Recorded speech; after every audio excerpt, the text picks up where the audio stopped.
Bonsoir. Vous gérez la filière gérontologique. Comment les personnes âgées, de façon générale, ont passé l'été en principauté? L'été 2021 s'est passé sous le signe d'une vigilance constante face à la Covid-19 et en même temps, nous avons organisé de très nombreuses activités et animations tout au long de l'été. Ce fut le cas à titre d'exemple à la résidence à Quiétudiné où nous avons organisé des fêtes de l'été en terrasse, mais aussi des sorties qui ont permis aux résidents d'aller à l'exposition du Grimaldi Forum par exemple. Au niveau du centre Régnier 3, c'est au niveau des terrasses, des jardins, du patio qu'ont lieu de nombreuses activités, des goûters, des repas à thème, mais également la venue de l'équithérapie. Et aujourd'hui, au niveau du Cap Fleuri, c'est une grande tonnelle qui a lieu. Et il est vrai que tout au long de l'été, depuis le mois de mai, nous avions organisé 2 tonnelles par semaine afin de permettre aux résidents de déjeuner dans ces magnifiques jardins. Mais les activités sont variées avec à la fois des dessins, des jeux, des discussions autour de l'actualité.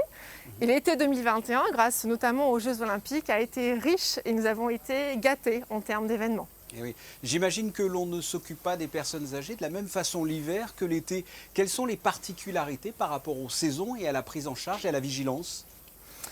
Nous vivons au rythme des saisons, bien entendu l'été, nous sommes vigilants au risque de canicule, mais nous sommes aussi très attentifs à faire profiter au maximum des jardins et des extérieurs l'ensemble des résidents, que ce soit en termes de sorties ou en termes de promenades ou d'activités en extérieur, des activités sportives, des repas en extérieur ou encore la venue d'animaux.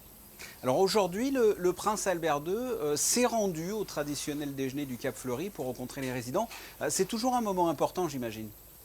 Oui, c'est un événement extrêmement important, tant pour les résidents que pour les professionnels du CHPG.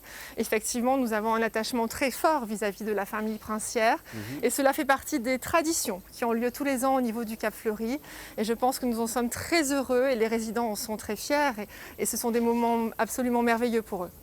Un mot sur les mesures en vigueur par rapport à la crise sanitaire pour la rentrée. Quelles sont les consignes pour que les personnes extérieures puissent aller voir leurs aînés? Alors nous sommes très vigilants à maintenir un équilibre dans le maintien à la fois des gestes barrières, des mesures de précaution, mais aussi les relations humaines et sociales qui sont très importantes pour les résidents. De ce fait, les consignes sont les suivantes. Pour les résidents vaccinés, et c'est le cas pour la quasi-totalité de nos résidents, ils bénéficient de 2 visites quotidiennes sur rendez-vous sans limitation de durée. Concernant les quelques résidents non vaccinés, la fréquence est de 3 visites par semaine, sur rendez-vous et avec une limitation de durée à 1 heure. Concernant les visiteurs, ceux-ci présentent leur attestation de vaccination ou les résultats négatifs d'un test PCR ou antigénique de moins de 72 heures. Dans l'actualité, la nouvelle résidence du Cap Fleuri, qu'est-ce que cette nouvelle résidence? Quand est-ce qu'elle rentre en fonction? Où est-ce qu'elle est? Combien il y aura de résidents? 78 résidents intégreront la nouvelle résidence du Cap Fleuri. Nous travaillons sur un planning prévisionnel pour une ouverture premier trimestre 2022. Effectivement, nous sommes très mobilisés pour préparer l'ouverture de NRCF qui offrira des qualités domotiques, des qualités en termes de géolocalisation, en termes de sol connecté, donc des dispositions spécifiques sur le plan technique qui visent à assurer un maximum de sécurité et de qualité en termes de prise en charge. Mais l'enjeu, c'est bien entendu l'humain. Et dans ce contexte, nous avons travaillé avec les équipes à un projet médical, projet de soins centré sur la qualité des prises en charge, la convivialité aussi, avec le maintien des traditions comme aujourd'hui.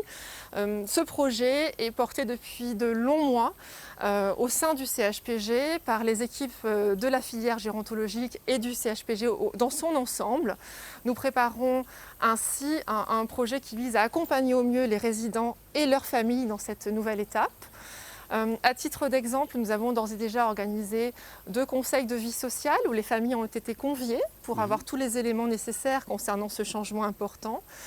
Et à l'heure actuelle, l'attaché de direction du Cap Fleuri, Damien Aimé, a d'ores et déjà rencontré 52 familles et résidents lors d'entretiens individuels.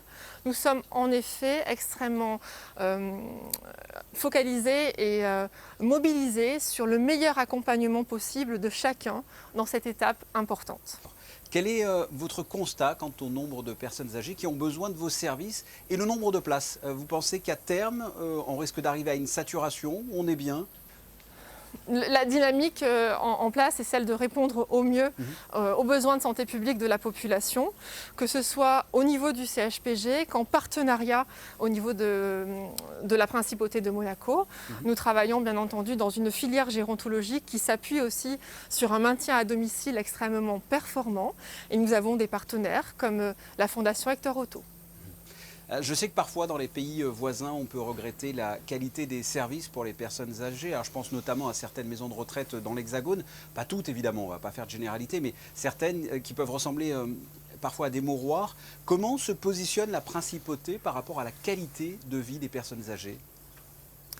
L'enjeu en termes d'excellence est fort au niveau du CHPG et cela se traduit dans les faits par des effectifs de personnel plus importants, effectivement, que l'on peut le constater sur des établissements français, mais également tout un programme, une démarche qualité et continue et de la formation également au niveau de zones d'équipe. Nous sommes extrêmement mobilisés pour offrir à chaque résident, patient, mais aussi à chaque famille, les meilleures conditions d'accueil et de prise en charge possibles. Laure Santori, merci d'avoir répondu à nos questions.